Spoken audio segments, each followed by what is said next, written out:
Tu connais peut-être Dracula, Bloody Mary ou les fantômes japonais, mais aujourd'hui, on parle d'une créature bien plus ancienne et bien plus troublante. Une légende venue d'Europe de l'Est, un nom court, V. Et si je te disais que cette entité, presque oubliée, aurait inspiré l'un des récits les plus dérangeants du folklore slave, V est une figure issue des traditions slaves, popularisée au XIXe siècle par l'écrivain Nikolai Gogol dans son récit V, publié en 1835. Mais attention, c'est là que la frontière entre folklore réel et invention littéraire devient floue.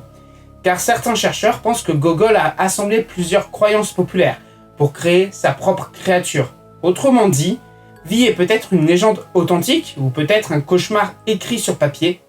Dans les descriptions les plus connues, V est un être monstrueux vivant sous terre ou dans les ténèbres.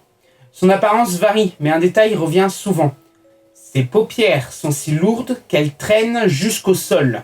Il ne peut pas voir seul. D'autres créatures doivent lui soulever les yeux, et une fois son regard libéré, il perce tout. Mensonges, protection, murs, prières, rien ne lui échappe. C'est ce détail qui rend V fascinant. Ce n'est pas juste un monstre qui tue, même s'il tue dans le concept.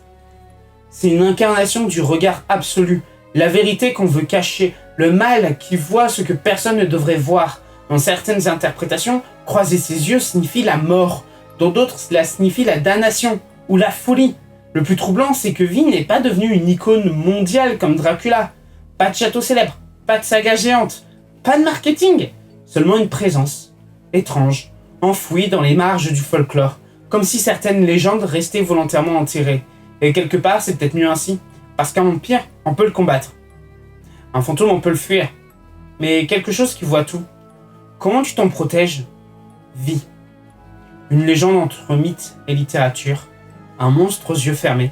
Et peut-être la preuve que les pires horaires attendent simplement qu'on leur ouvre les paupières.